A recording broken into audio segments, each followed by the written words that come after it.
What's up, everyone, and welcome back to another episode of the Kumite Lifestyle Podcast. Today is the 50th episode of the podcast. I've had amazing guests.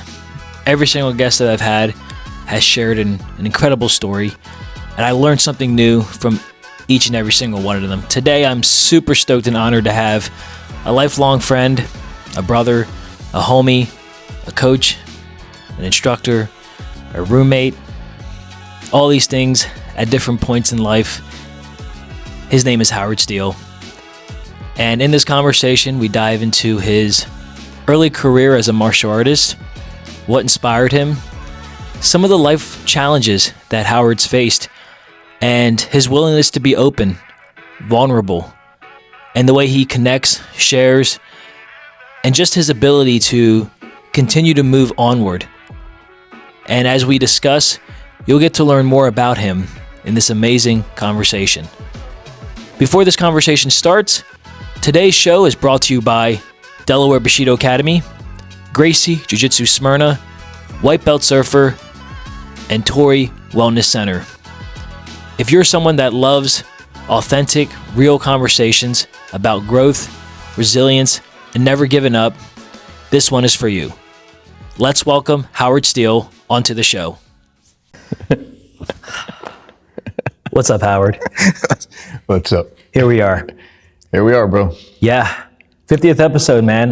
Long time coming. Yeah, I've been doing this podcast now for 6 months now, and it's been awesome. And there's a lot that I want to, dive in with you. And I think for the viewers out there, anyone that knows us, it's been a good journey. It's an ongoing journey, of course. And I've known you, you're one of my oldest friends, man. So I think if there's anyone that knows me best and vice versa, I think this is, the conversation. So, for the viewers out there, of course, I always appreciate the support. So make sure you guys are hopping on to all of our social medias, Facebook, Instagram, YouTube, subscribe, all those good things. And so let's get into it. Sweet, man. Yeah, I'm grateful to be here. I have been admiring your work ethic and your determination in this podcast, just your ability to network, which we'll talk about, in a little while, and just kind of scooping up different people from different walks of life that probably would not gather together other than through you. Yeah. So that's pretty admirable. So congratulations on that, man. I'm happy to be here. Thank you. And you're a huge part of my success.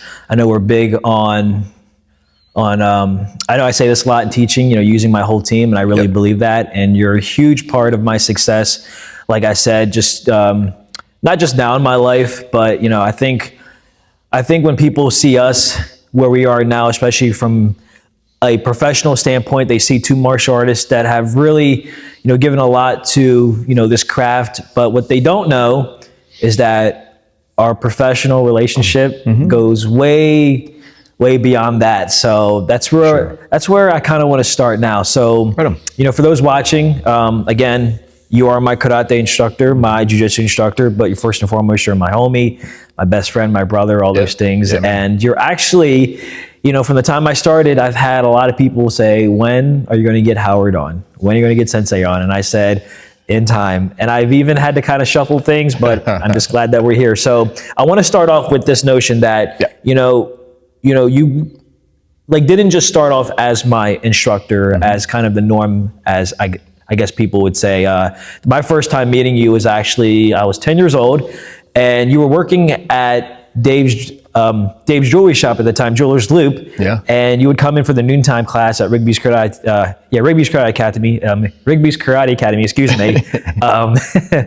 I just remember seeing you, and you were always very 10 years old. Goofy, right? That would be, 25 years ago, 25, 26 years ago,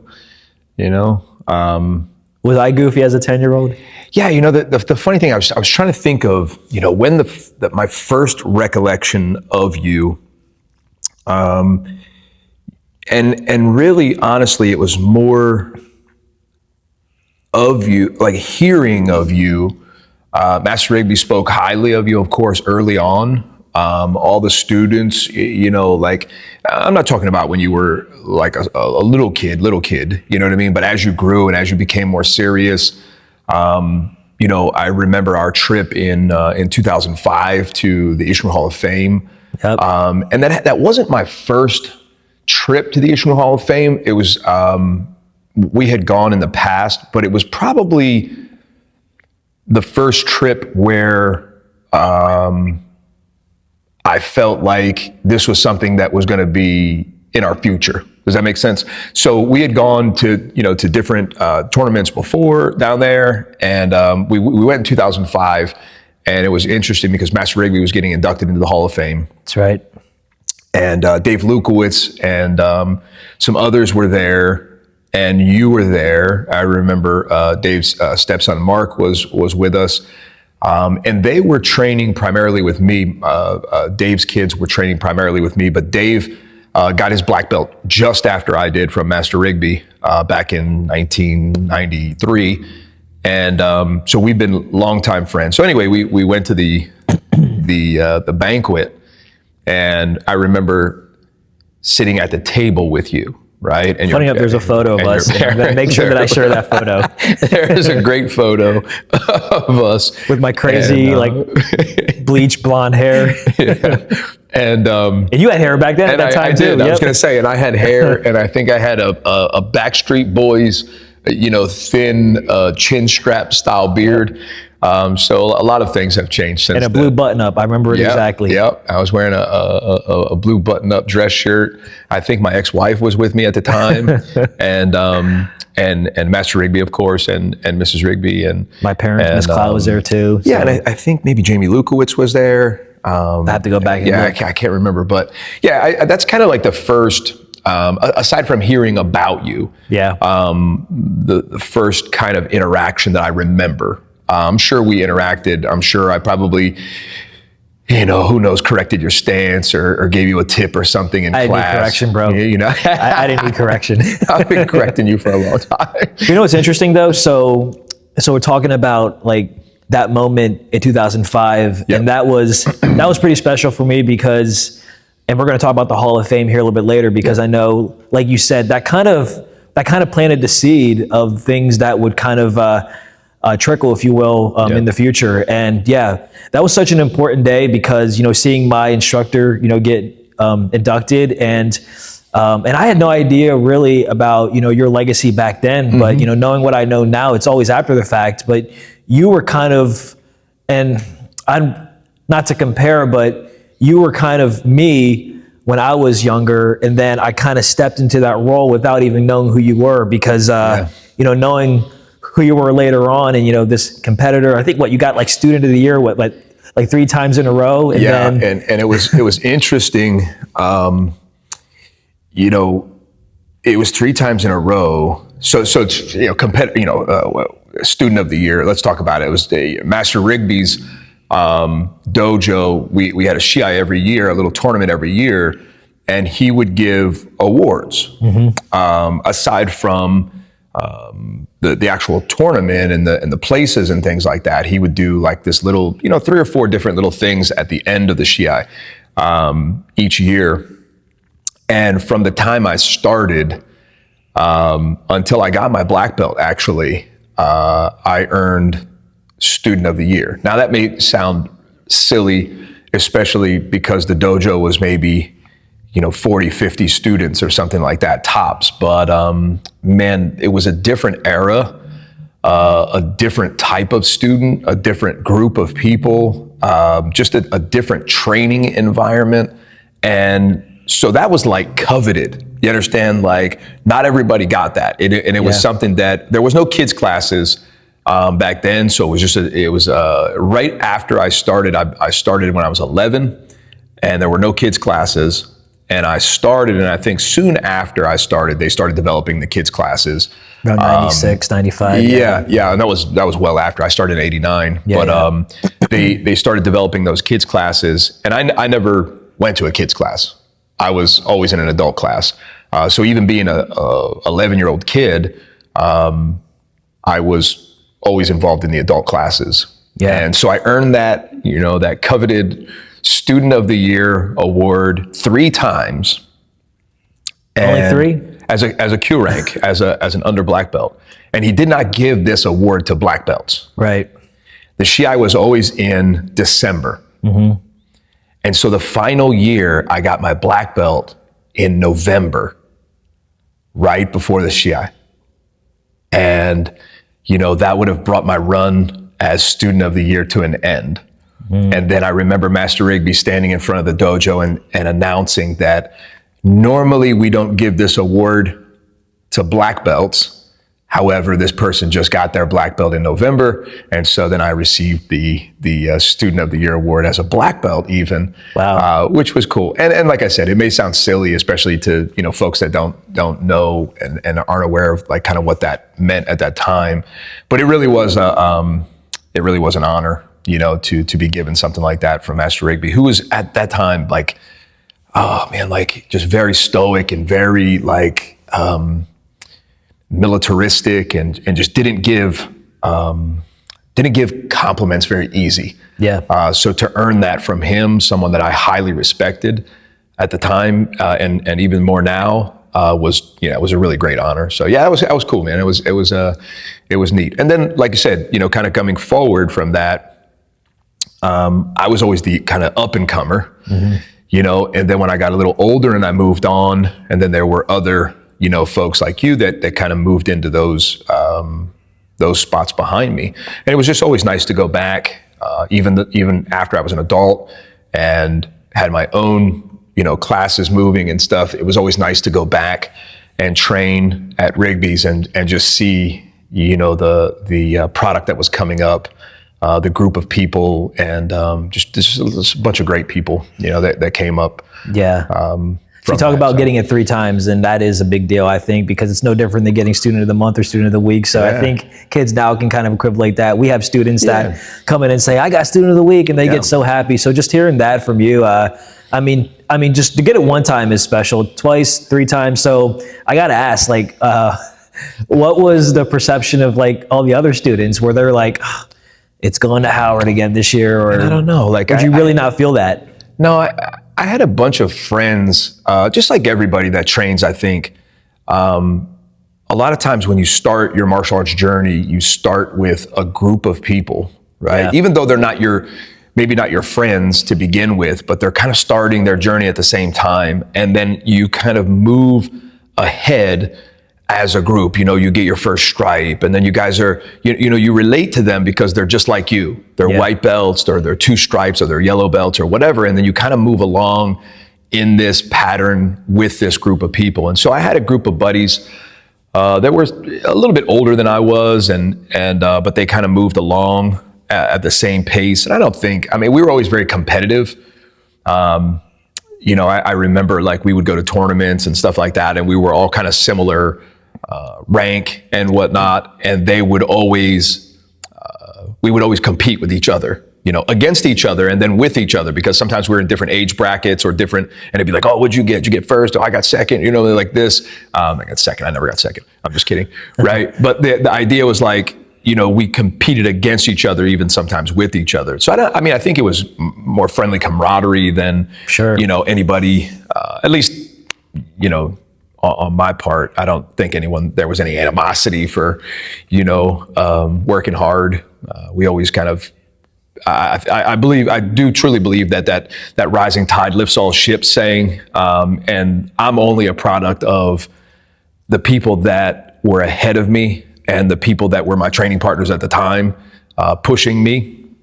The instructors, the black belts, the amazing group of people that Master Rigby had kind of harvested over a long period of time that were my mentors, moving through, and just having those people to kind of look onward and upward to and follow was just, man, there was no other trajectory, in my opinion. If you stayed and you stuck it out, there was no doubt that you were going to be tough, and you were going to be of quality, because you were coming from a stock of people, Master Rigby, Master Crawford, Miss Clow, just these folks, Master Deering, and Carpenter and these guys that were just like studs, I was 11, 12, 13. I got my black belt when I was like 15. Yeah. And I was going to ask, like being so young, and you mentioned all these great people that helped mold you, and I'm sure they continue to still do, different parts of your life. Being 11, that could not have been easy, being in a room full of adults, savages, if you will. So like before you got your black belt and everything leading up to that, with all your accolades, what was it like just being a young, almost like not even a teenager at the time, but training amongst men, if you will? Yeah, that's a great question. It was like this, like there was no other way, right? Because there was no choice. For me, the way, if you don't mind, the way I got started, I was in 7th grade. I had a buddy, his name was Dean Chesick. And Dean was, I think, a yellow belt at the time. Yeah. And he was already training at Master Rigby. It was called Dover Ishinru Karate Club. It wasn't even Rigby's Karate Academy yet. It was just a small dojo.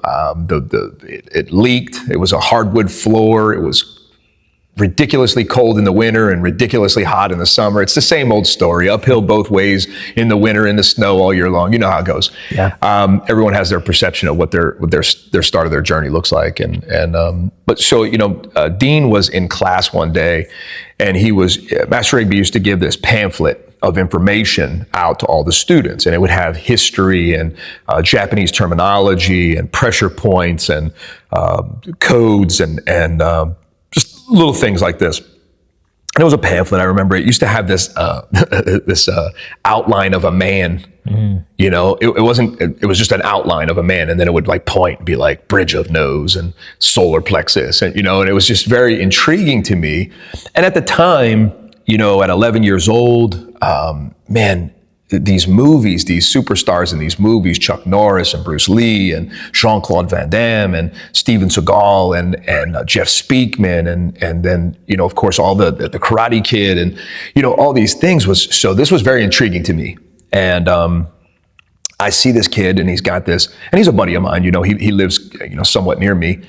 And I see he's got this pamphlet, and I'm like kind of looking over his shoulder, and I'm asking him questions and whatnot. And so he invited me to come to class with him, which was very cool.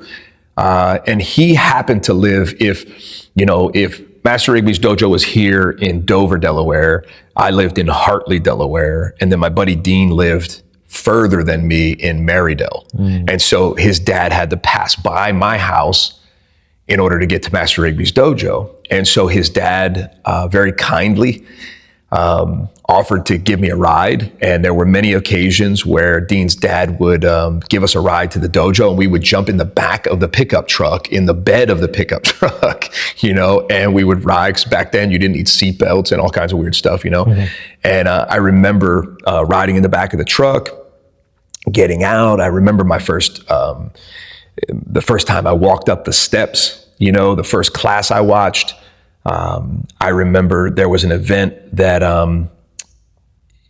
there was 2 guys sparring, and Master Rigby was teaching up front, and there was some guys sparring kind of in the back, and a guy got kicked in the nose, and he freaking just exploded, and he was just bleeding, and the one guy took his gi top off and was holding the other guy's nose, and he's like kind of nursing him, and I'm just sitting. This was my first experience watching this martial arts class live.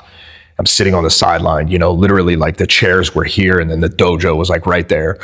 And I remember 2 very distinct things about that. One was Master Rigby never broke stride. Like he didn't even, like he knew it was handled. It must have been normal. Yeah. Because he didn't bat an eye. He didn't break stride on his teaching, and he just kept teaching. And then the second thing was that, one was the guy who got his nose busted was just kind of like, it's okay. It's okay. And the other guy was compassionate and trying to help him. And really it seemed ultra normal, in that environment. And I was so intrigued by that I was completely sold. just on that interaction, I was like, yeah, this is something that I need to do for the rest of my life. You understand? Like, I didn't know I would do this for the rest of my life, obviously, but it was something I knew I wanted to do right now.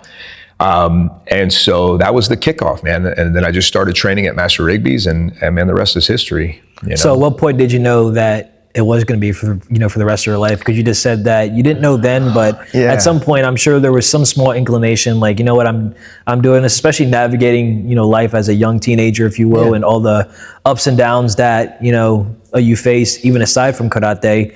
But when did you know, Howard, that he's like, you know what, I can, like, this is going to be my forever, if that was even a thought process? So interestingly enough, when we would do our black belt tests, we would have to write a paper. And I remember at, 15 years old, writing this paper.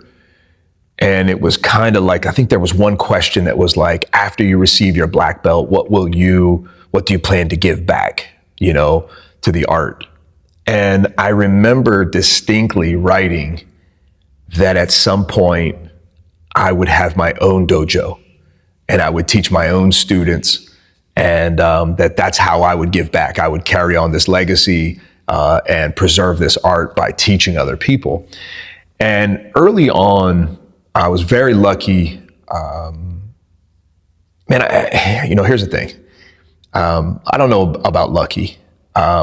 Grateful and blessed for sure, but I don't know about lucky. Lucky seems to me as like arbitrary, like, you trip over something, and I have this saying, and I've told you this many times. Some people say when opportunity knocks, open the door. I have a saying that opportunity is going to have a hard time not tripping over me, right? Because I constantly, in my past, have put myself in opportunity's way. And so I would show up to the dojo. I went to Central Middle School in Dover, which was a handful of blocks away from Master Rigby's dojo at the time, but it was across town, and it was, you had to kind of navigate some interesting neighborhoods to get across town, and it wasn't the safest, let's just say. And I would get off of school, and because of the fact that Dean had quit at this point, and I no longer had his dad to take me, I had to find out how I was going to get to the dojo. And so I would skip the bus ride home, and I would hike across town, and I would wait at the dojo out on the sidewalk for Master Rigby to get there after he got done his full-time job. And it was a number of times that, I would be there waiting for him, standing on Lockerman Street, in the, the late 80s, early 90s was not the most safe place to be. And Master Rigby would get there, and he would be like, what are you doing here? And I don't know, I probably told him some kind of fib, my parents just dropped me off, or, something like this. And so it happened a number of times. And then finally he said, Howard, he goes, it's not safe for you to do this, so please don't do this anymore. And I said, of course, Sensei, I will never do this again. How many times I said that? Yeah. And so then I started walking across town and hiding down the block. So there was a newsstand where there were magazines and things like that down the road from, down the street there from the dojo. So I would go there and I would peek out, from the doorway. I would kind of hang out in this newsstand. And then when I would see Master Rigby arrive, I would wait, 10 or 15 minutes. And then I would go and follow him and act like I had just gotten there, when in reality, I'd probably been there for an hour or two. And I'm sure he knew. No, of course. And so this probably happened a number of times. And then finally, I think he realized and didn't want to discourage, that determination. And he gave me a key to the dojo, which was kind of unheard of at the time. And I'm in like middle school, and he gave me a key to his dojo, which was very interesting. And he said, I remember specifically, he said, if you're going to walk across town and do this, I want you to use this key. I want you to unlock the door, lock it behind you, go up. Specifically, he told me, do your homework, right? Make sure all your schoolwork is done. And then if you want to use the dojo to practice until I get here, then you're welcome to do that. And I think that opportunity, like I said, just me kind of never going away, has kind of been the theme of my life. A lot of the opportunities that I have now are the product of me just not going away. And he started me teaching very young. I remember, and there's video, floating around. You've seen it like on YouTube of Master Rigby teaching. It's an old video. And all the way in the back corner, you see little Howard, maybe 12 years old or something like that, teaching 2 or 3 grown men kata. And you can hear my voice kind of in the background. And that was a normal thing. By the time I was a green belt, Master Rigby had me teaching adult students at 12, 13 years old, helping them, sharing, of course. And then there was a time when there was a Parks and Recreation program that started, and he came to me and he said, we're going to start this Parks and Recreation Saturday morning karate program, whatever. It was like a feeder program through the local Parks and Rec, and you're going to teach it. And it wasn't hey, would you like to? It was you're going to teach it. And so I remember there were actually black belts now that their first class, their first introduction to karate was that Parks and Recreation class that I taught for Master Rigby. And then he ended up carrying that program as a pillar in the Dover community for many years. I remember that. After that first, few seasons of teaching that. So that was something that they started. He put me in place and had me teaching it. And then, and I was very, like I said, I'm very grateful. And so in that, I've been teaching for a long time. In my black belt paper, I said that I would have my own academy someday. And then some things happened, as I grew up and high school and life, and things like this. And I bounced here and there and trained, and I moved and I came back and, got married and things like this. And times had changed a bit from the old school way in my perception, and rightfully, because Master Rigby took this on as a full-time situation for himself and his family. And when you do that, a lot of people don't understand that you have to create an environment that is conducive to people staying. Master Rigby used to have an adverse strategy for when the dojo would get too full. Back in the day when the dojo would get too full. What is too full? At this point, we wish the dojo was too full, right?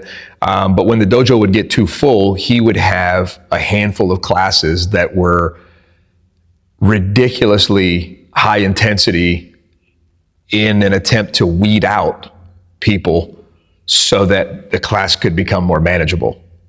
You follow me?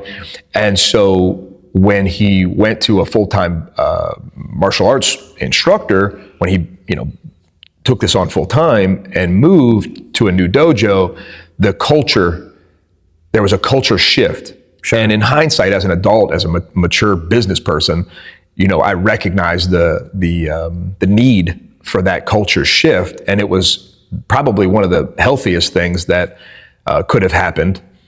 However, it was different. And I remember coming back and just being like, man, this is so different. And then I would go to other martial arts schools and train at a taekwondo school down the street, or this karate place over here, and it was just always different from what I remembered my upbringing in the dojo to be. And so it was kind of a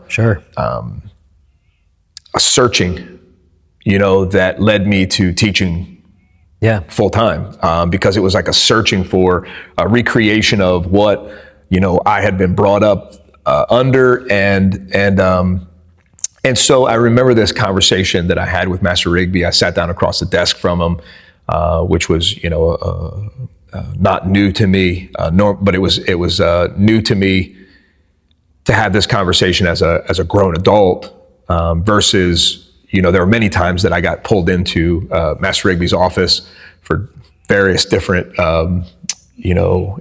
infractions, And but this was kind of one of the first conversations as an adult I remember having about this. And I told him, I said, it just doesn't feel like home.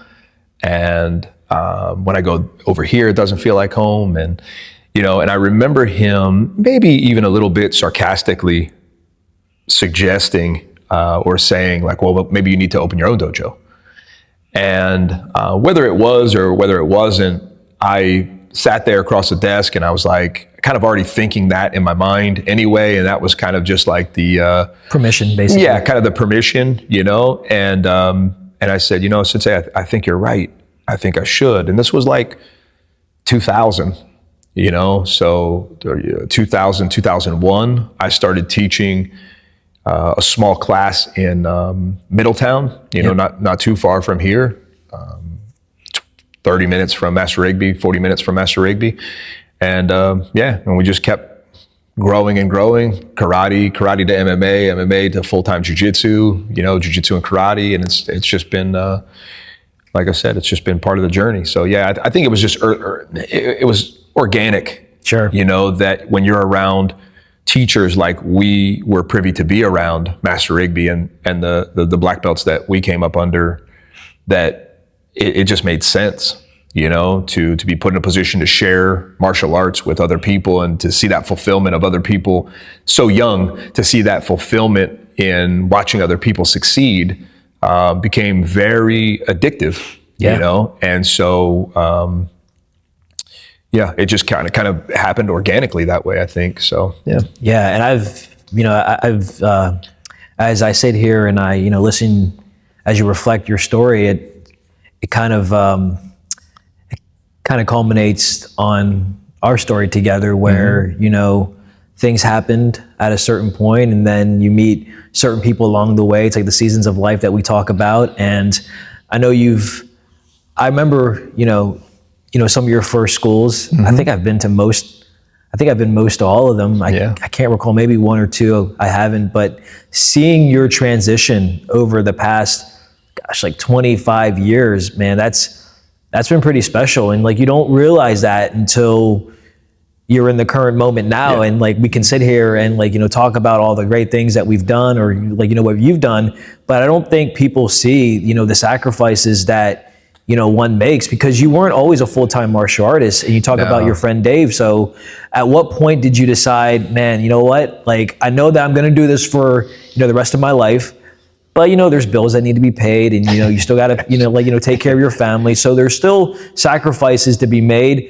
but at a very small, gradual stage. So, with all your schools, not all at once, but at what year and at like what point in your journey did you say, you know what, like, let's do this full time now? Yeah, 2012. Yep. 2012 was the jump off. And so from 2000 until 2012, I worked full time during the day and then I taught full time at night. Yep. And it was interesting. I was, again, very blessed, very grateful to have Dave Lukowitz as my business mentor, good friend. I mean, just, he was older, he is, he is older than I am still. And he brought me on as an apprentice in his jewelry store. Actually, before he even had a jewelry store, I was an apprentice for him. We were working mobile at different jewelry stores. And that was a product of karate, right? Because I was known and trusted in the dojo. I was young, malleable, coachable, teachable, and Dave gave me an opportunity because he knew that he could trust me. And he taught me a lot about the jewelry trade, goldsmithing and whatnot. And he brought me on as an apprentice early on when I was like 13 or 14 years old. I started working and learning the jewelry trade. And then I left for a while and then I came back. In 2000, I think I started working for Dave again in 2000, right around the same time I opened the dojo. And it was 2000 to 2012 that I worked full time for him. And each time that I would be, let's say up for a raise or something like that, I remember I would always ask, instead of maybe another $1 an hour, could I just get off an hour earlier? And Dave was very cool with that. He was like, man, as long as the work gets done, he was like, that's the most important thing. As long as the work gets done, your schedule can be very flexible, which was super helpful, because then it allowed me to get off a little earlier sometimes, go to the dojo, get cleaned up, get prepped for classes, things like this. And then when in 2012, it was kind of this like, I'm doing both of these things the best I can. But in order for me to do really well in my martial arts career, I just need to kind of focus on that. Yeah. And that was probably the scariest jump, even though, I had faith that I would make it work somehow. I didn't know exactly how, but it was more grandiose than anything else, than planned even. Yeah. And but I remember Dave saying to me, Howard, you'll never fail at anything you put your hands to. I know that about you. And that vote of confidence was huge. Yeah. Especially coming from someone that you've looked up to and someone that helped mold you. Yeah, and who also has a successful business. Yeah. You understand? So for him to say, like, you'll never fail at anything you put your hands to. I know that about you. You'll do great. You'll be successful. But then the second part of that was really the safety net that allowed me to make the jump off and really commit to teaching full time. Was he finished that by saying, but if you ever need a job, there's always one here waiting for you, Yeah. And so even today, here we are, 2020, what is this, 2026. I still think about, man, if this all falls out, I can go back to the jewelry store. Yeah. I probably can't, but yeah. It's just nice. And it was just a confidence in me that maybe I didn't have in myself. Yeah. That was able to kind of push me to a point where it was like, man, let's try this. Let's see what happens, And I had a business partner at the time, and things were going really well, and so it was just the right time. And so I did. I made the jump off, and I've been teaching full time.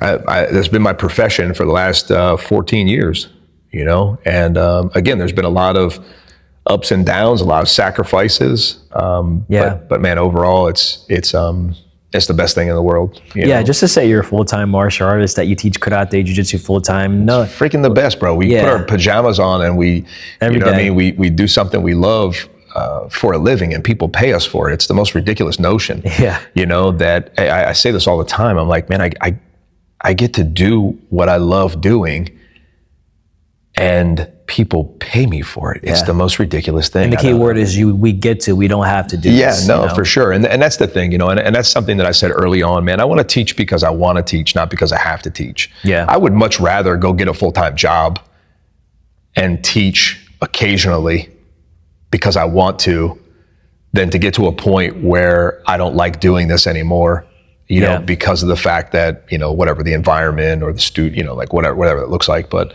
I don't want to be, I want to do it because I want to, not because I have to. Yeah. And so I know at some point I won't be able to.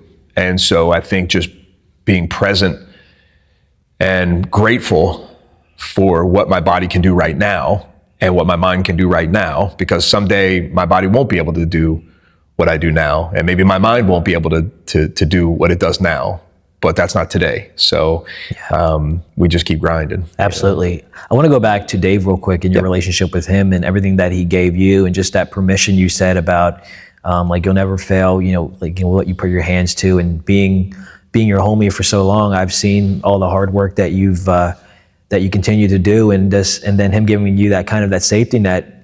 That's also transcended into your business now, and even myself. I mean, you put a lot of trust in me, and I know that doesn't come easy. Like trust is something you earn, and I hope that I've continued to make you proud, but just kind of like you're my Dave, but you're sense. not that, but you're my obviously you're Howard to me, but you got that from someone else, and hopefully I can I'm like that to Hunter, you know, and it's just onward. So like a lot of these things that, you know, sometimes people say, oh, like Howard's good to Nick, you know, like they're great, but it doesn't happen overnight. There's a lot of inner work, and there's a lot of mentorship that you received that they're able to kind of move forward, as we say. So I think that's awesome that you're able to take in what you've been taught. And you're right, because Dave saw something in you. You're very coachable. Yeah.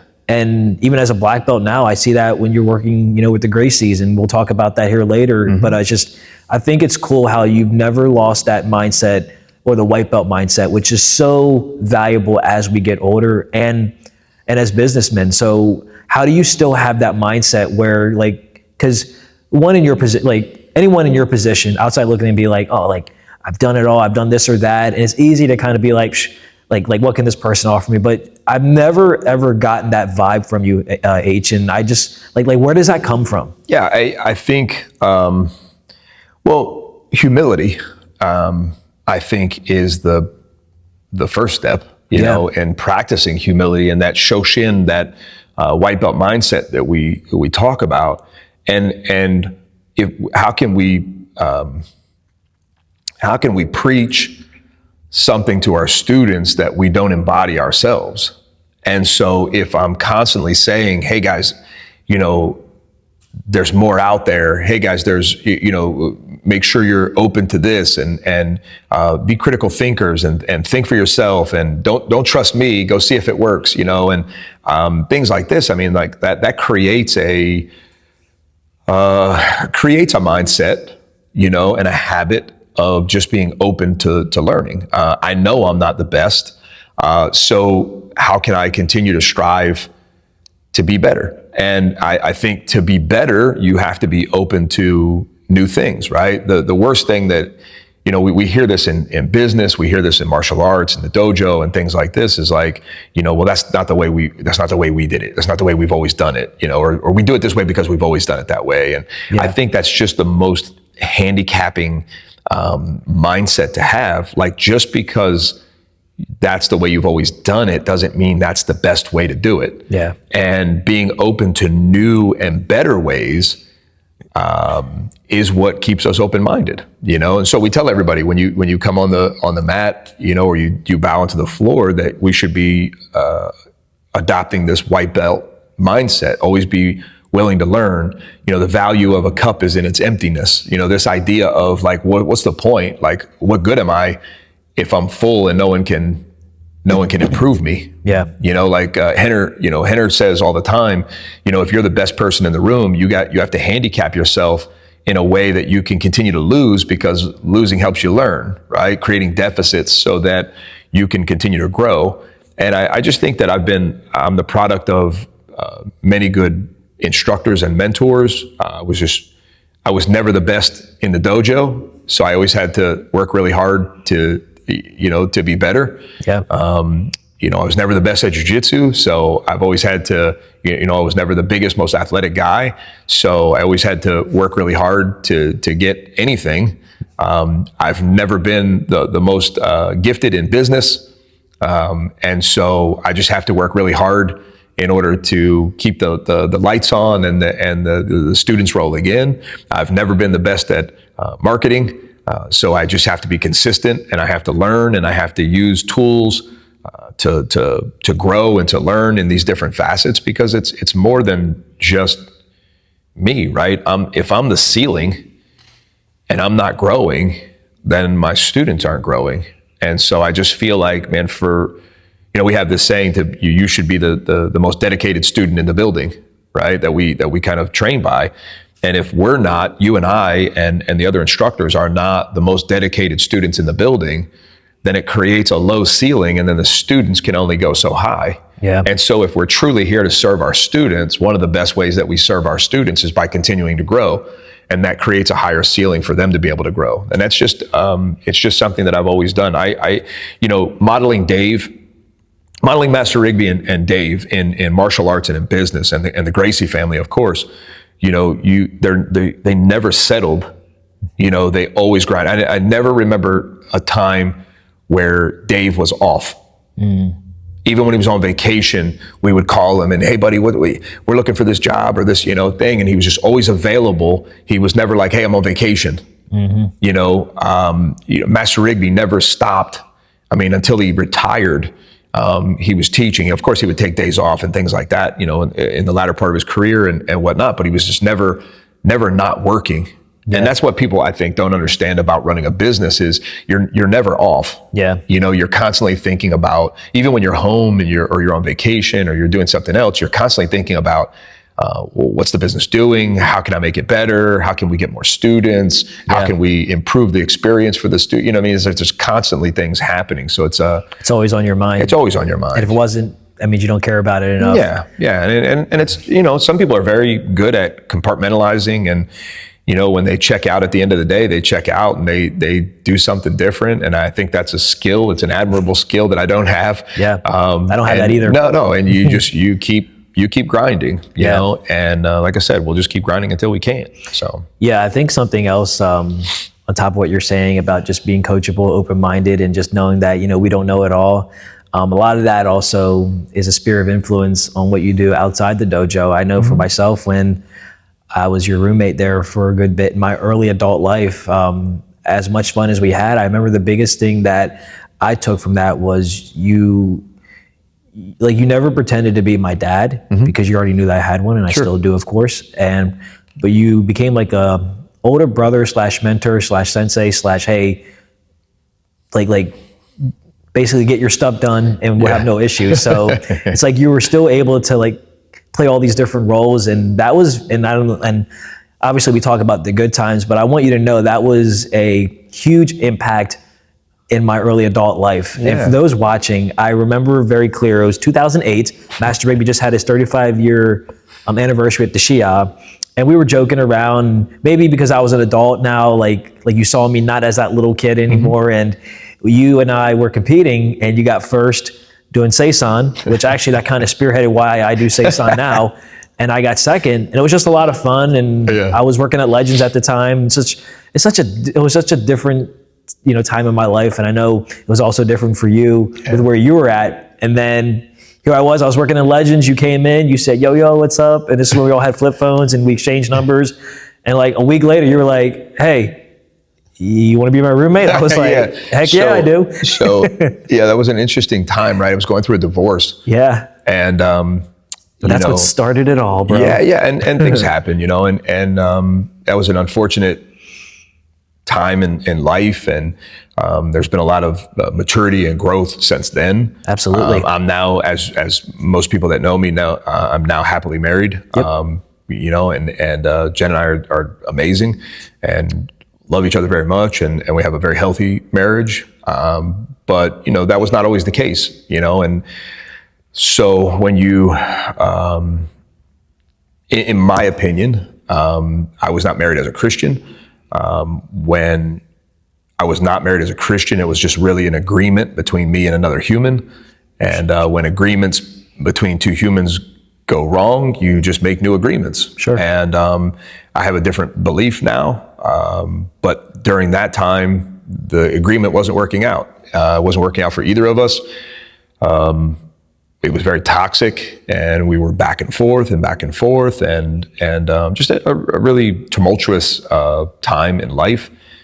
And through that, martial arts was my steady, was my, I continued, and that was always something that, based on control, we all seek, as humans, we seek control, right? Yeah. Comfort and security.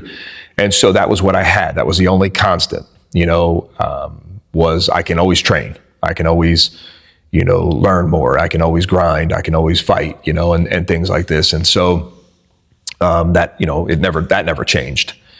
But yeah, and so in that time frame, it was interesting. We'll go back to that funny story about that little Shia. Yeah. Because up to that point, Nick Arndt, the superstar, didn't lose. He won everything, and he still does. Let's be clear, still does everything he enters into. He wins, unless you're competing with me. Which, by the way, I'm going to talk about that incident last year. We had a full circle moment. We were in two different divisions, and this man says, "No, Let's move Nick up. I did not have that. Trust me, I did not want you in my division. But we did have a full circle moment, right? Yeah. And so it was interesting. I remember that day at the Shia.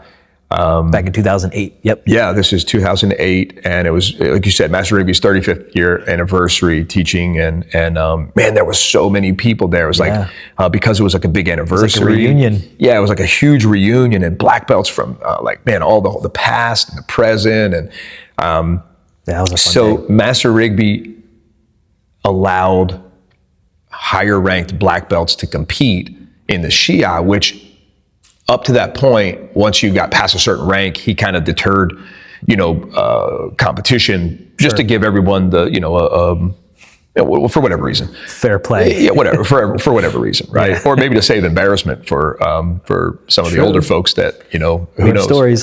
Who knows, right?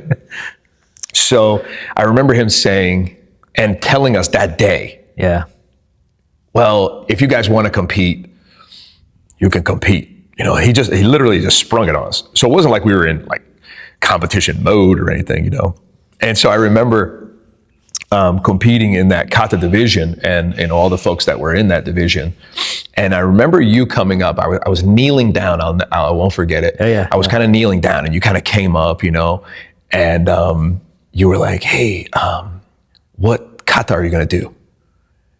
And I think you were trying to scope out, of course. I think you were trying to see, I was scoping out the best person in the division. You were trying to see what the competition was. Just be very clear, and this is no disrespect, I did not care about anyone else. Didn't ask anybody else. I just want to know, what were you doing? So I remember, and I had been, fairly successful in competition up to this point. And I remember you asking me, which kata I was going to perform. And I go, I don't know. And you were so surprised. You were like, "What do you mean you don't know?" Yeah.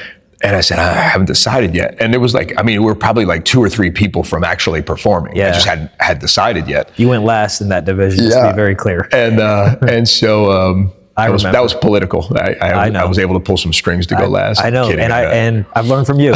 That's why I get to go. So I said, I'm just getting out there for anyone watching that. Yeah. You know, anybody getting offended. Yeah. I said, I don't know. I don't know which kata. And then you go, "You don't know?" I go, "No. Which one do you think I should do?" And I think you were like, Sun Tzu. And I go, "Oh, the same Sun Tzu that I always win with?" Yeah. And then you were like, "No, let's go with Seisan." No. Let's go with Seisan. You challenged me and you said, Seisan. I said, all right. I said, I don't know, man, you pick. And I let you pick the kata, and you were like, Seisan, do Seisan. I only said Seisan because I genuinely thought that you could not win with it. That's the only reason. You picked Seisan because you thought I could not win with it. And in hindsight, I probably should have said Nahachi. And so we go out, we compete, and and that's history, right? And so that was fun. But it was kind of an interesting moment, right? Because it was it was very cool. Yeah, it was like there was you were not losing. Yeah. And then I think after that, you probably haven't lost since then, up until. Yeah. Up until you changed the rules. I did not change the rules. But anyway, I said, it kind of, I think, earned respect on your part to see someone, that maybe had bested you and you weren't used to being bested at that point, Yeah, I wasn't, I was 18. I was, whatever 18-year-old me thought at the time. And I was only I was conceptualizing life for what I thought, but karate was my thing. And, to have, I didn't mind losing unless it was someone who was good, If I lost to someone and again, it's no disrespect, but if I know deep down, there's no way that person, and again, that's one of the things I dislike about competition, especially when it comes to judges. It is very arbitrary, but if I'm going to lose, I want to lose to someone that's you were just, that person was just that much better. Day. Yep. And so I think that was a cool kind of turning point for us, right? And then,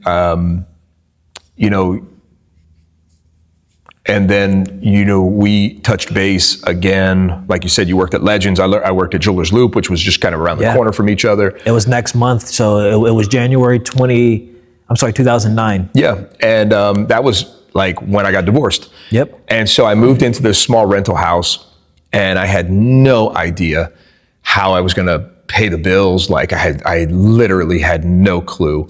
So I was paying child support, and it was just man, I was, yeah, it was just I didn't know what I was going to do, you know? And just to be very clear, I had no idea what child support was. Thankfully, my parents. Good thing. Yeah, but like you educated me on so much, and you were like, because you were like child support. I'm thinking, yeah, that makes sense. You're supporting a child, and then I realized like you realize what it was. Yeah. So anyway, moving on. You know, so it was. You know, I think you mentioned that you were going to start going to college, but you were staying close. And then the gears started turning, and I was like, man, maybe. And I was like, do you want to be my roommate? Yeah. You know, which was cool because, you know, it was like, it would take the load off, you know? So I think the deal I made you was like half the rent and all the utilities. No, I'm kidding. But it was like half of everything. It was like 500. You know? Yeah, it was that. Yeah. And it was just helpful, you know? And I had no idea what the heck I was doing either, you had no idea what you were getting yourself so into scared, because that was a different time in life. Yeah.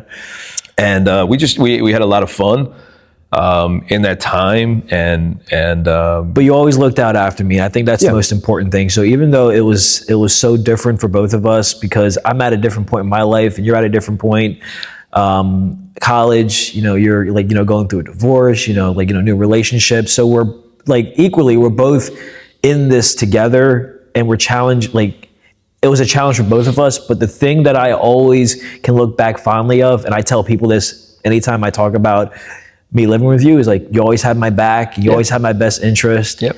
And that's the one big takeaway from all of it. So regardless of what happened or you know, didn't happen, like at no point did I ever feel not safe. Like, and again, we had that, you know, common denominator as far as karate goes, you know? Yeah. And I think, you know, it just goes back to being good humans, right? You know, you came along, specifically at a time where there was a need. Yeah. I think I came along for you at a specific time that there was a need. Yeah. And then those two things meshed, and it was just the bud of just a really strong friendship and relationship, right? I mean, the idea of kind of getting to know each other in a setting where you're living together. Yeah. Aside from, you know, because everyone has their quirks, right? Everyone has their own way of doing things, and so you kind of mesh, you know, in those living quarters, and then it's like, oh, what do you want to do? You know, like, I don't know, dude, what do you got going on? I don't know. You want to have some friends over, or you want to watch a movie, or and you know? Boy, did we have friends over. There was a lot of friends over, that's for sure. Do you remember the second house we lived in? I barely remember anything from that time. Yeah. So I remember one time I was making rice, and my dad was like he was a great cook. So I was making rice on the stove, and I completely burnt it. And I was like, damn, how am I messing this up? And then I left it on the stove. I turned the stove off, but then I went to my room, and the next morning you were like, bro, why did you leave burnt rice on the stove? And I remember to this day, because I burnt it, I got mad. So instead of fixing it, I just walked away. I just put it down and walked away. Yep. Yeah. It was you know, when you have two bachelors kind of living together, it's always interesting, right? Especially because we were at different parts of our life, right? Like you said, you were just starting college, kind of just coming out from under your mom and dad. And I was just starting life, their bro. wing, just starting life. I had already been married and had kids. Yeah. Going through a divorce, had a full-time job in a dojo, you know, and just two different periods, you know. So everything changes, you know, when you go through a divorce and or a separation like that. Just everything changes, you know. Everything is it's not the same. It's not steady. I mean, maybe for some people. I didn't have any money. Yeah. So I couldn't create stability for myself. And so there was a lot of unsteadiness, you know. And so just like a whirlwind, that I remember that time just being kind of a whirlwind of, you know, new friends and old friends and MMA events and parties and just long talks and, you know, again, just trying to keep yourself busy because you don't know what else to do because you're going through that time, And so, it was great. I mean, it was in hindsight, looking back, it was again, the butt of an amazing friendship that we've carried, since then, 20, almost Is there 20 anything years. you would have done anything different back then, bro? Like us living together? With us living together? Or maybe just not just us living together, but maybe just back then, like if you could have, if this version of yourself now could go back to that time period, but nothing changes as far as our timeline, like where we are now. But if there's any bit of advice that, this version of Howard could have told that younger version, maybe a little hint of hey, you're doing fine, it's going to get better. Yeah. I think that is the biggest thing, right? I think that we think everything to us is important, right? Because everything that has to do with us is important. We are the most important people in our lives. They say, it's like every little thing that happens, we think is the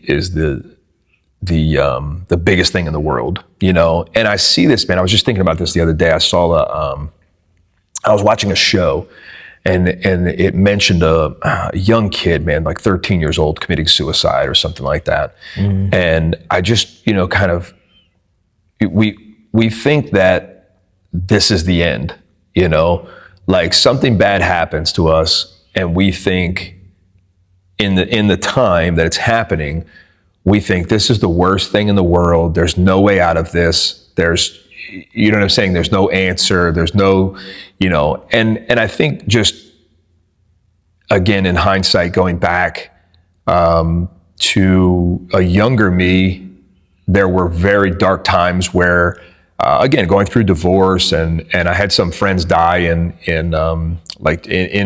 high school, and just kind of creating this belief that today is the last day, and live life to your fullest, no matter who you hurt or no matter who you take advantage of, and get other people before they get you, and these kind of very defensive scarcity mindset. Yeah, scarcity mindsets and defensive mechanisms that you create naturally, but then there's a wake of hurt people in your path, you know, because you're in this self-preservation mode, and you're trying to keep your own head above water.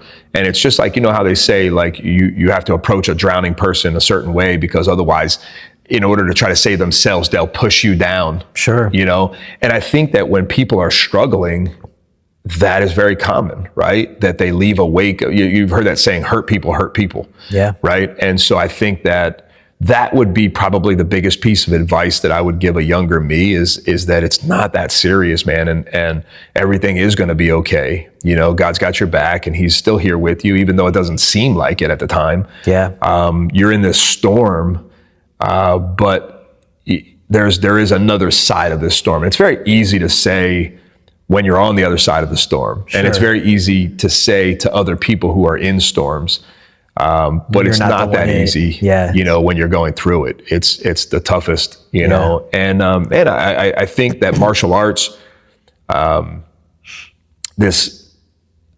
learned early on, man, that, again, I will tell you from the early times of, getting beat up as an adolescent by grown men, that there was never a time of comfort in the dojo.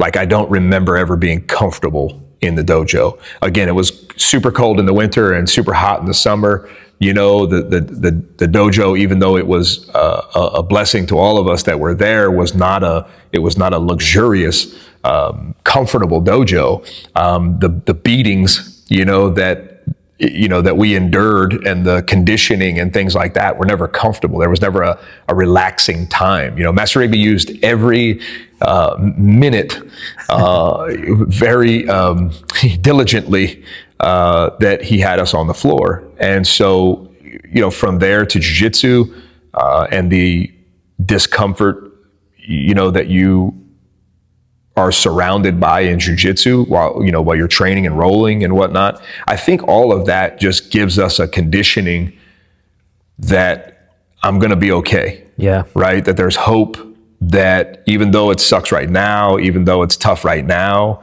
there is some light on the other side of this. And I think, I thank martial arts for that, man, because there's plenty of people that don't have that conditioning that don't make it out of the other side of the storm. I know. And that's a sad thing, which is another reason why we do what we do, to give people this sanctuary, to give people this skill set.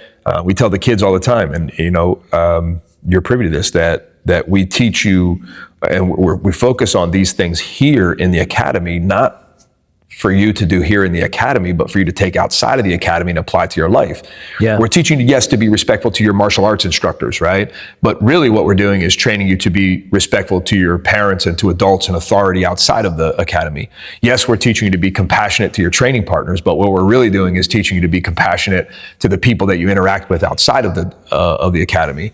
So, I think those lessons that you carry from martial arts, training are what help us, through some of those times when things feel super tough, It's our life experiences, and something that I want you to know, and I don't think I've ever told you this, you have a way, bro, of no matter what you're going through, and thank you for, clarifying that and being vulnerable. Sure. But it's just, no matter what you're going through, and sometimes I didn't even realize that you're battling all these internal stuff, and we're all going through something, but you never, I can't ever recall a time where if I needed something, or if I just wanted to say, hey, let's hang out, or I texted you, or just more in person, you never outlashed at me. You never took whatever you're feeling that might have been negative. I don't want to say your bad day, but your bad moments, you never took that out on me. And I take that for granted, bro, because I know people,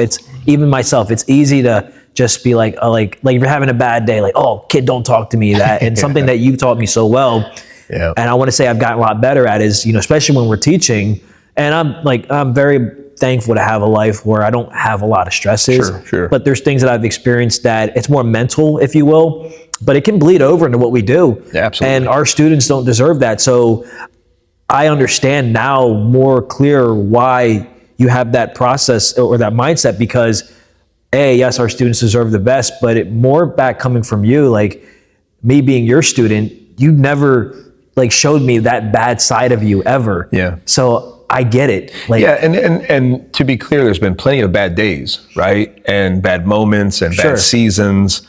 And we say bad, right? Bad it's all perception, right? Again, going back to in the whole scheme of things, it is what it is. But there are plenty of seasons in our lives where things aren't going exactly the way that we would have them go if we could pick. I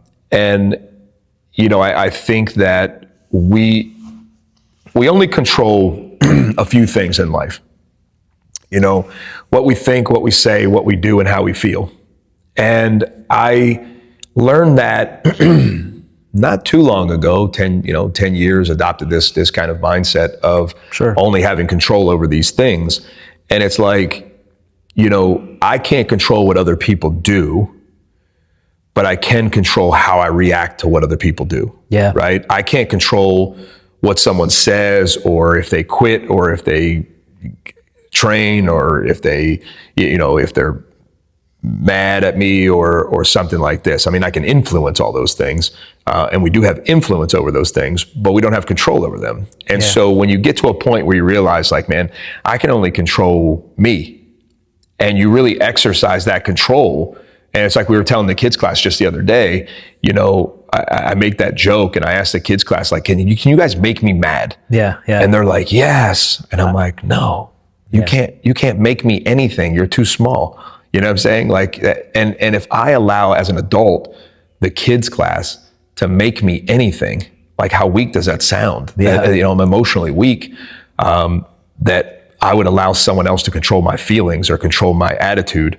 So I've just over time, and it is something that takes practice and whatnot, because it is very easy to let your bad day bleed into the next day.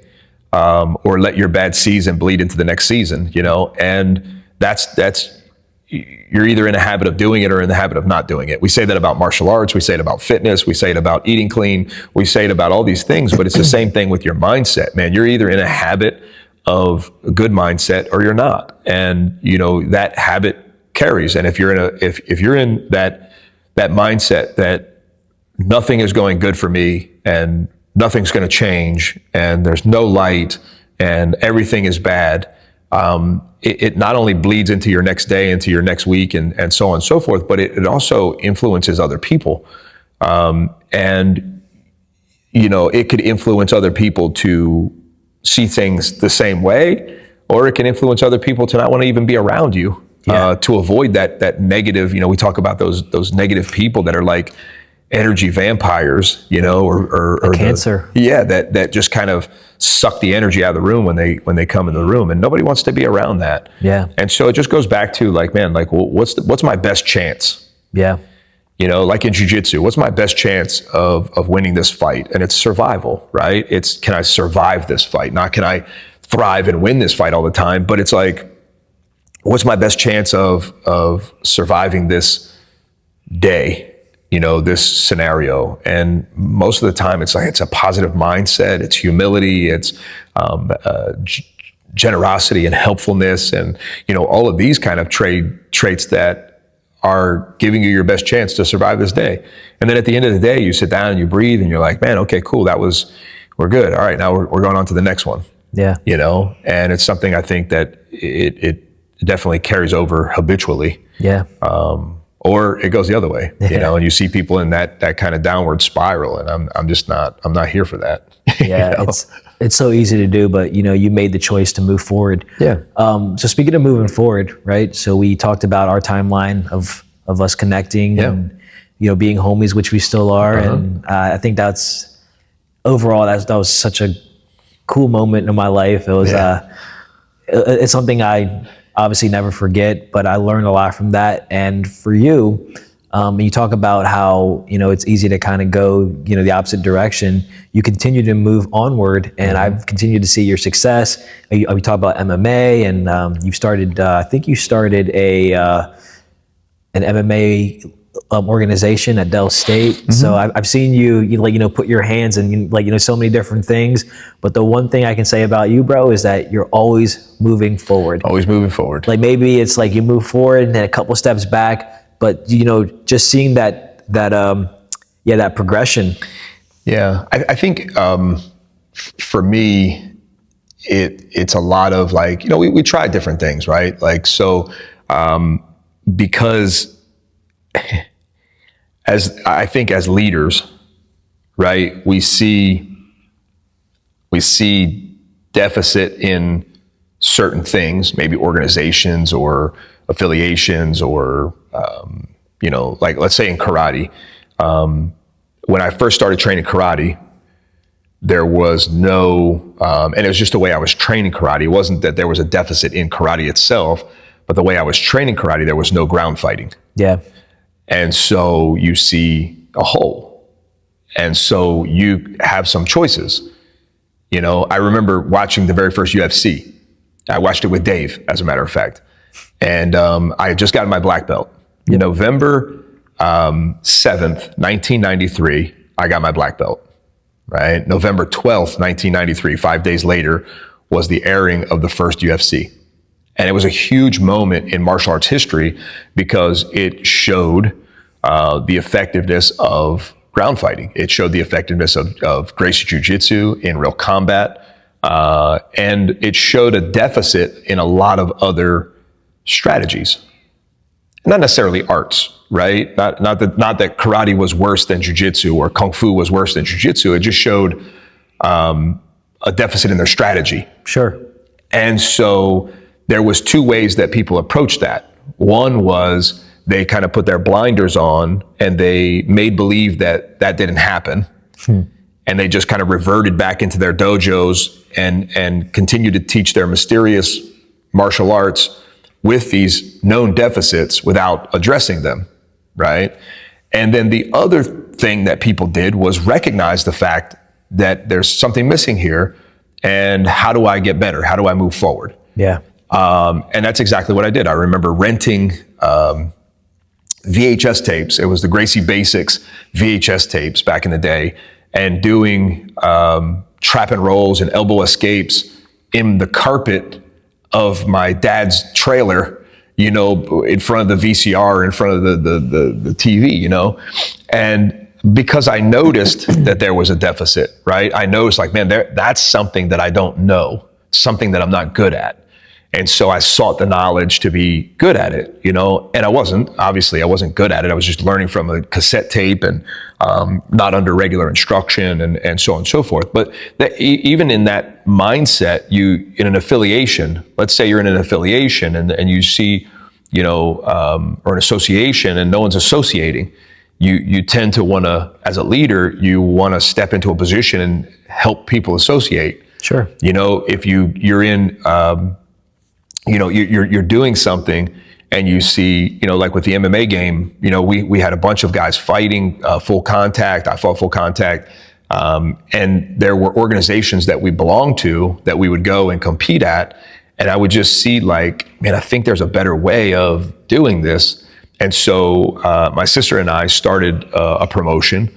And then we did a couple of real big fights at Del State University. And I just remembered how I was treated as a competitor and how I was treated as a coach and how my fighters were treated.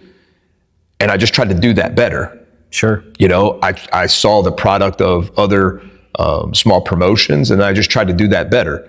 And we did that for a little while and it was fun. And then we go, but that's the same thing, right? It's the same thing as opening your own dojo or opening your own business. You see a way that maybe you can do it better, right? It's like inventors, like Henner invented a bunch of things, and the sleeper hold, which you see a problem and then you create a solution, or you create a new solution. And that's kind of just the way it's always been for me, is like, if I see something that I care about enough and there's a deficit, I'm going to try to fill that deficit by creating a new thing to move forward, and then it's just constantly moving forward. The dojo, when I opened my first dojo, it was in a back room of a Boys and Girls Club. And then I quickly ran out of room. Yep.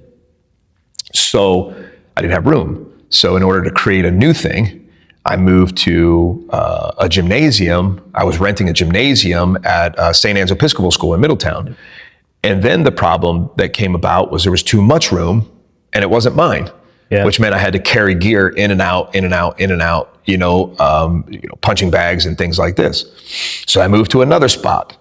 That spot it wasn't big enough. It was my own spot. I could store things there, but it wasn't big enough.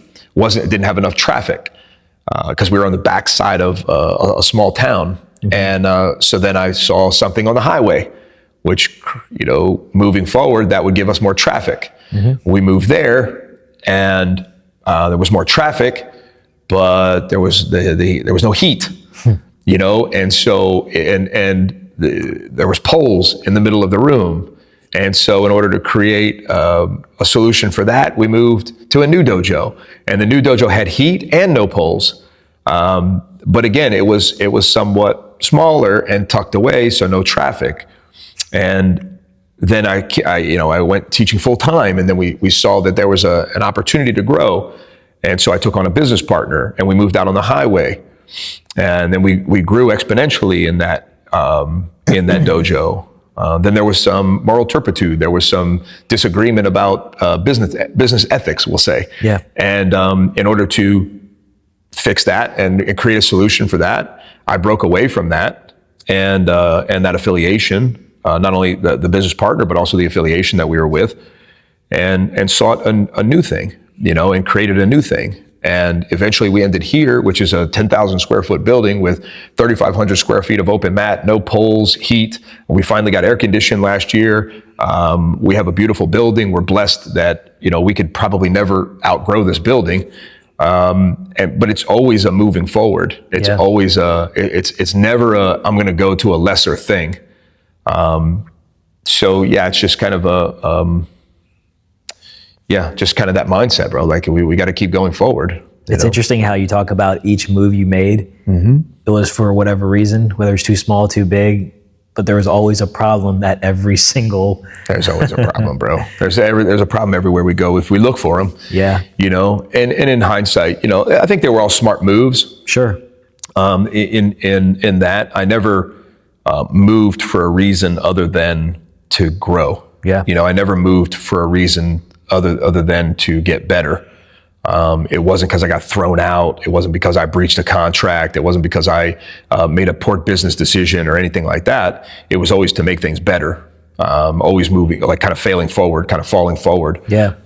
So yeah, I don't regret any of the moves. We've been here for coming up on 10 years. Yeah. You know, so I mean, I think we're doing really well.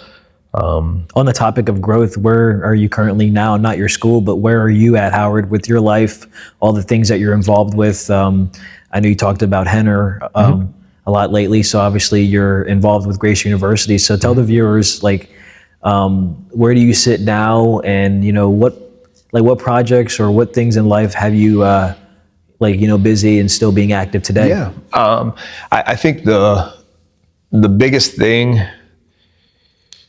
right now, if I had to kind of boil it back to what are the what's going on right now, I would say that we've put the academy here in a position under management that allows me to travel and teach the GST program. So I'm a GST master instructor, which means that I lead the GST program around the country, teaching law enforcement less violent alternatives, weapon retention, handcuffing transitions, Jiu-Jitsu based law enforcement defensive tactics. So I travel and share. Sometimes it's once a month, sometimes it's more than that.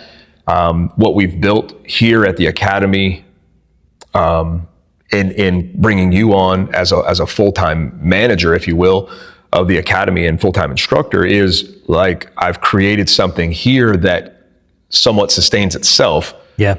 And we can, Jen and I, we can leave if needed to suit, other needs, right? And so just traveling and teaching the GST program.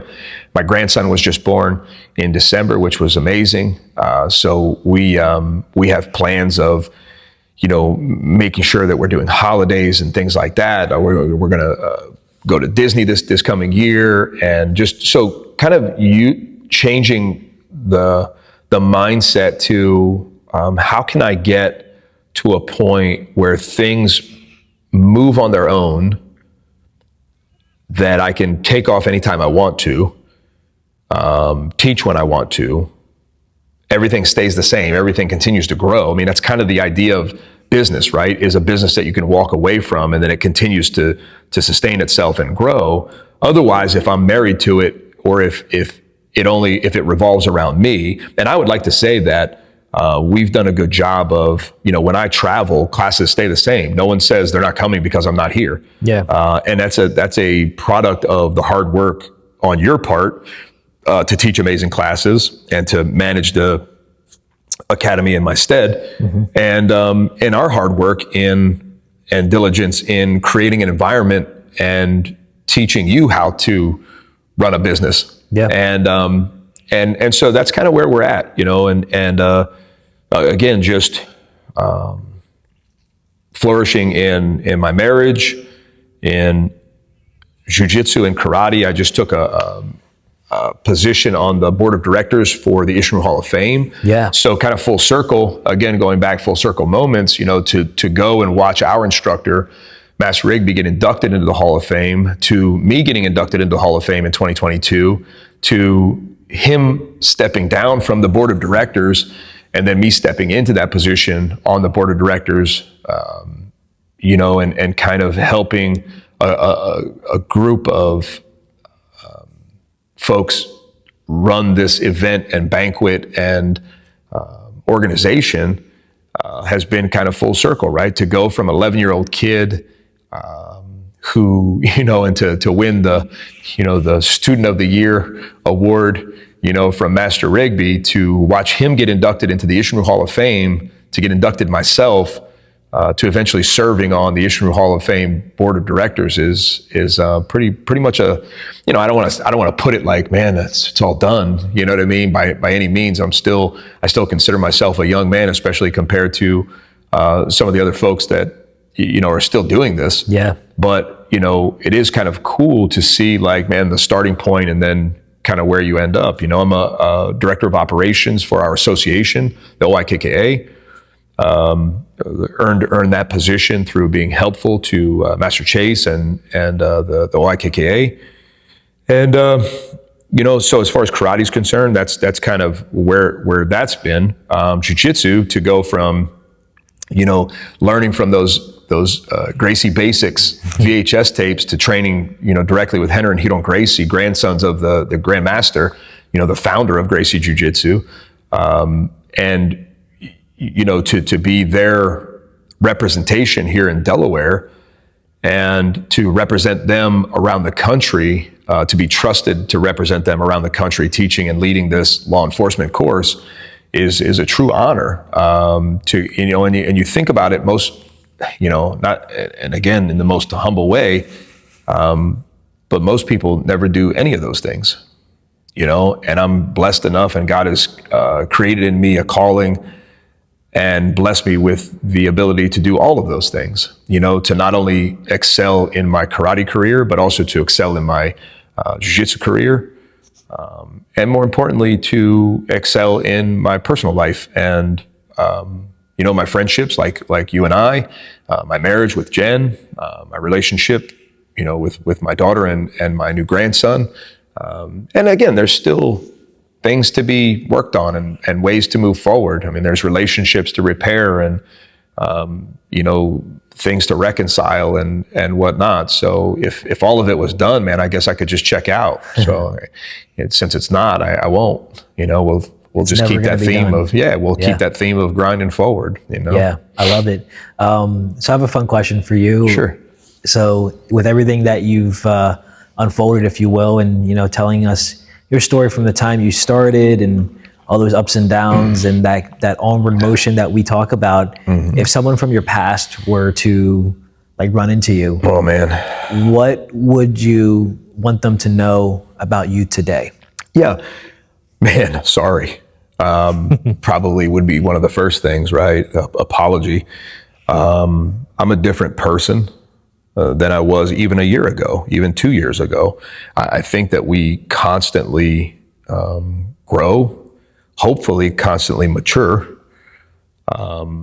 And yeah, I mean, so depending on when you met me, sure, I different stages in life create different people, I believe. And even inside of one person, you could be a different person, completely different person in different seasons of your life. Yeah. And you can become a better person in a season of your life. You can make mistakes and be a worse person in the next season of your life. You can be an amazing person in the third season. You know what I'm saying? And so it's like it's like an episodic show. Yeah. You know what I mean? In the different seasons, you play different roles.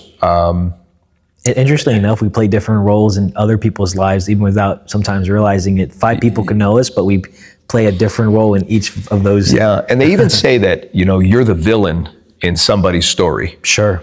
And I saw something the other day, and it was interesting. It said, you did something to somebody, right? You did something to somebody in your past that's what they know you for. Yeah.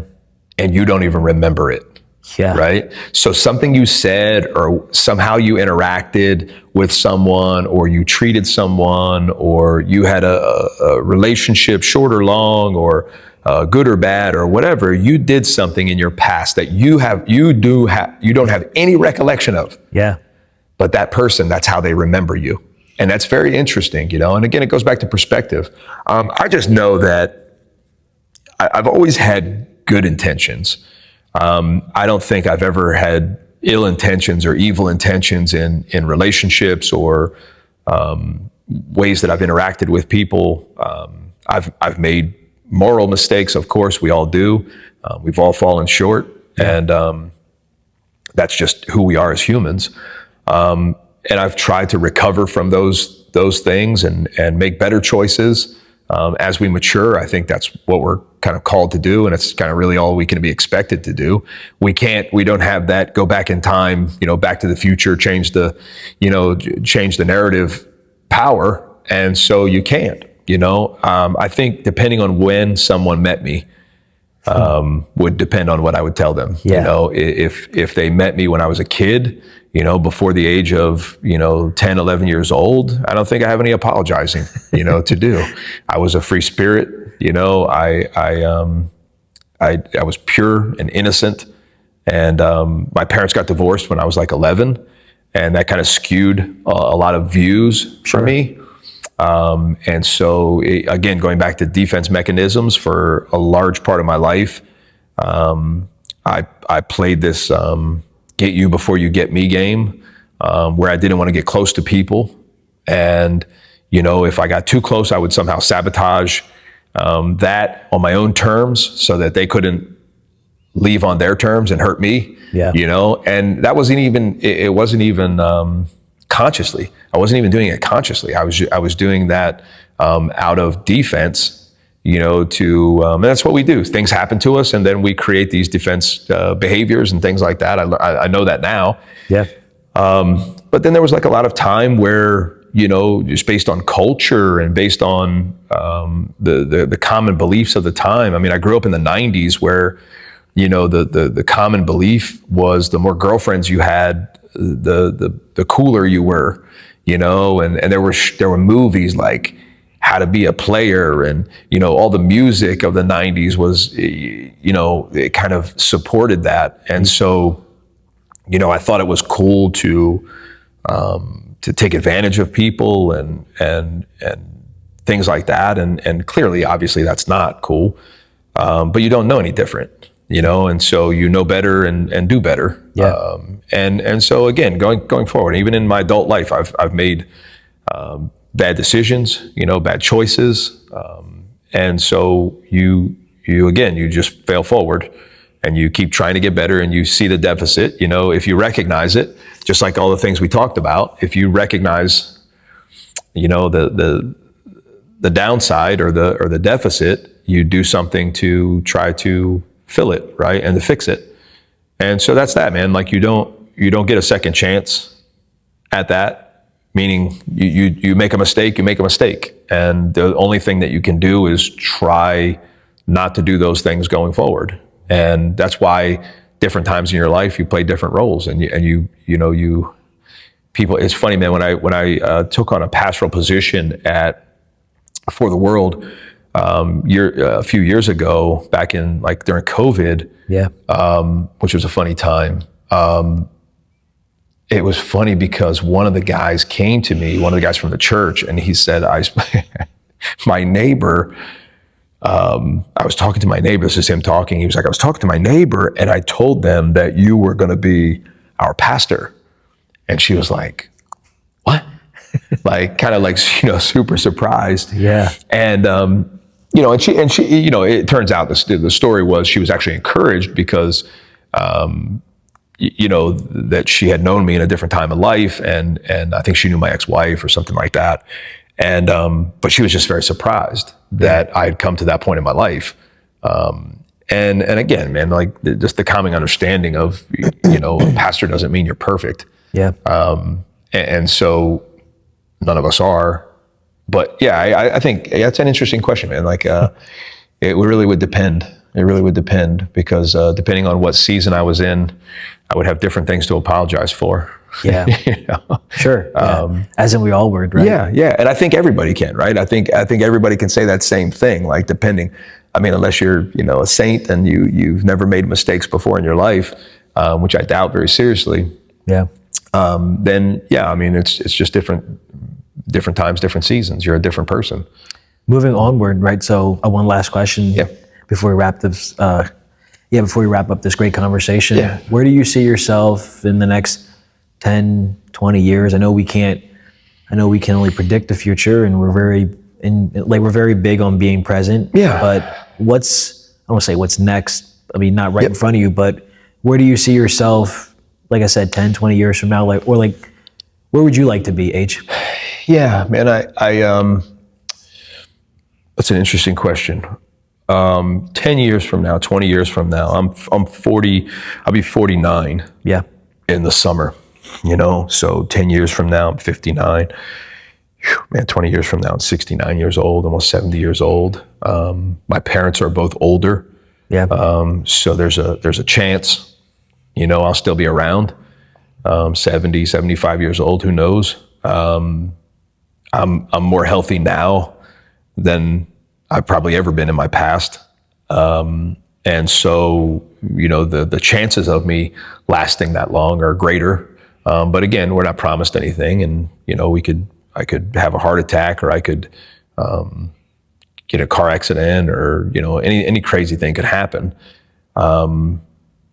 So, barring any of those things, barring any kind of illnesses that take me out, I keep grinding forward. What I would like to see is, at some point turning the academy over to where there's no responsibility on our part. I'm not sure what that looks like, but turning that over, finishing out my career and traveling and teaching, and I don't think there'll ever be a time where I'm not teaching and sharing. Sure. I just think that that's what God has called me to do. That's what He's gifted me with. And so I don't think there'll ever be a time where I don't share. There probably will be a time where I don't own an academy, or I don't, do the full-time travel thing like with the GST program. But I would hope that, I love teaching seminars. That's one of the things that really fulfills me, is going to people's schools and sharing with them. And sometimes it's small, but sometimes it's 50 to 100 people. I really do get a lot of fulfillment out of that. So I hope that regardless of whether I do own the academy and it's flourishing, or I'm teaching in some capacity, that I would still be able to travel and spend time at other people's dojos. Like I had this vision, like Master Rigby retired, and then he comes back and he teaches, kind of guest teaches. And that really is kind of teaching when you want to, not because you have to. Yeah. And kind of that's the goal, right? Is to kind of go back to that time where there's no tie, to anything. There's no redundancy. There's no real responsibility to the day-to-day running of a dojo or academy. I don't know what retirement looks like. I don't even know what that. I mean, I see people retire, and I don't know what that looks like. When I think of retirement, personally, when I think of retirement, I think of literally traveling to teach. Yeah. Right. So even though it's not, it's still working.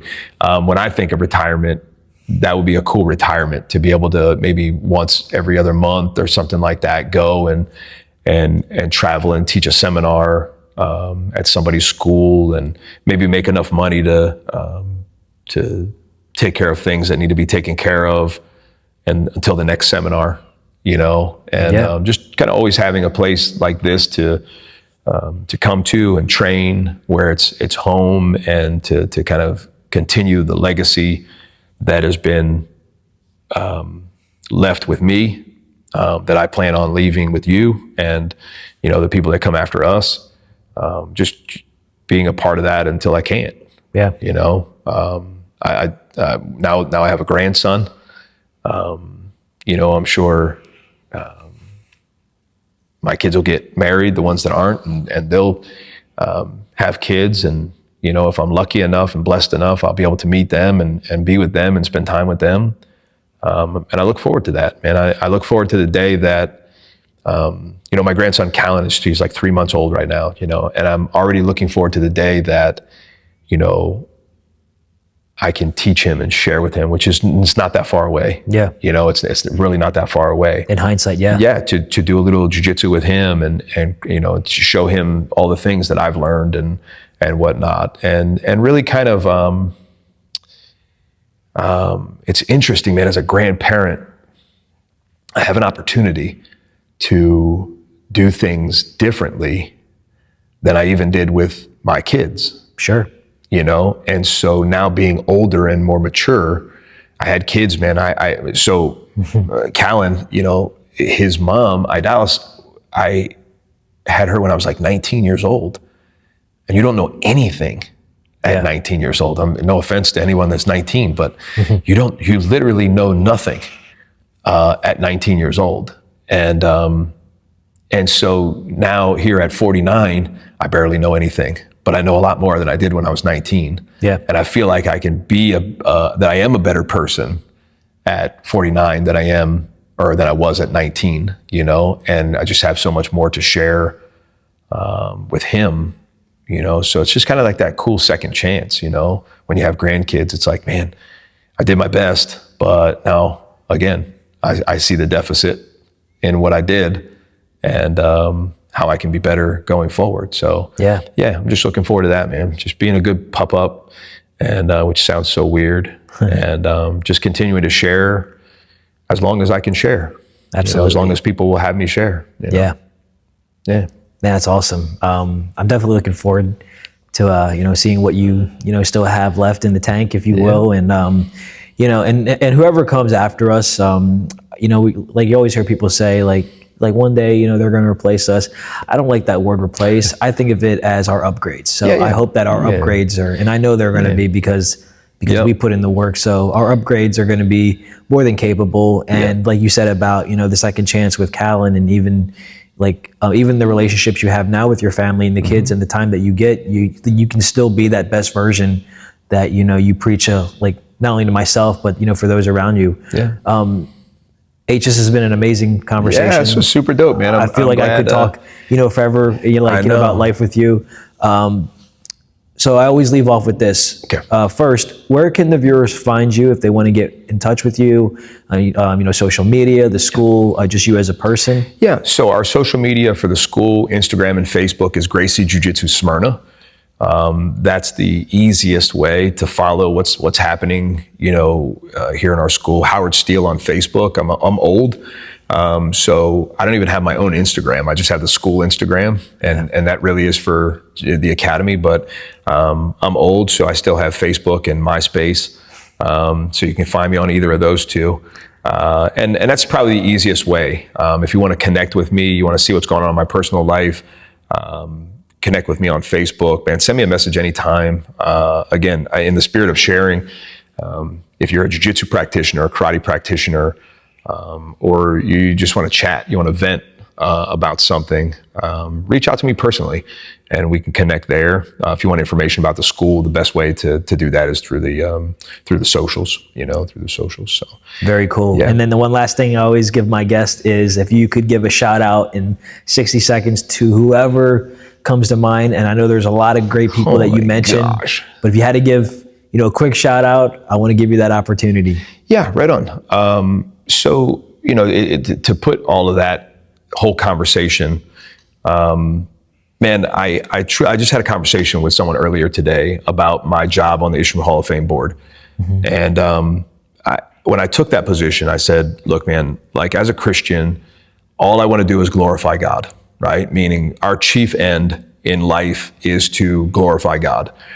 And if I can do that in my job as a board director, you know, a board of directors member, if I can do that as a sensei, if I can do that as a jiu-jitsu instructor or a traveling GST instructor, or as a best friend, or as a husband, as a pup-up, that's what I'm seeking to do. So yeah, man, if I could give a shout out, it would be to my Lord and Savior, right? Jesus Christ. And, you know, all glory be to God, that has blessed me with this amazing life that we talked about in short today. Yeah. And I'd love to come back and maybe pick a subject, you know, rather than just, you know, the whole thing, just pick one thing. And I think we could have some fun, man. We could laugh and joke and you know, maybe next time it's just jiu-jitsu, or maybe next time it's just, you know, our personal life or something like that. But I love what you're doing. Table. I have some good ideas. Don't worry. Yeah. That would be dope. A round table would be funny. Yeah, but you get little microphones and stuff. Yeah, that's it'll sick. be cool. I'll be down for that. But no, man, shout out to you, bro. Like you're doing your thing. A lot of people have these grandiose ideas about, oh man, I would love to have a podcast, or I would love to have a dojo, or I would love to, become an actor, or I would love to, like whatever. And I hope that if there's anything that you've learned from me is like, you can do whatever you put your mind to. And opportunity will have a hard time not tripping over you. Yeah. So shout out to you, man. Congratulations on a cool podcast. And man, it's really been an honor. Even though we're best homies, and I've seen how many of these you've done and whatnot. It really truly is an honor to share this journey with you. Yeah. And to be whatever it is that you allow me to be for you. Yeah, man. So I love you a lot. And man, I hope you guys enjoyed the podcast. Make sure you guys are logging on, checking out all Nick's podcasts. They're all great. Awesome stuff. Yeah, man. Thanks again for your time, and like you taught me, time's the one thing we can't get back. And people, it's true. People don't care what you know until they you care. And I know that that's something that I've always gotten from you. Yep. So whether I can conceptualize it now and bring it to words, that's cool. But yeah, so today we had Howard Steele on, and thank you, bro. From the bottom of my heart, and hope you enjoy the rest of your day. Yeah, man. You too. Peace, guys.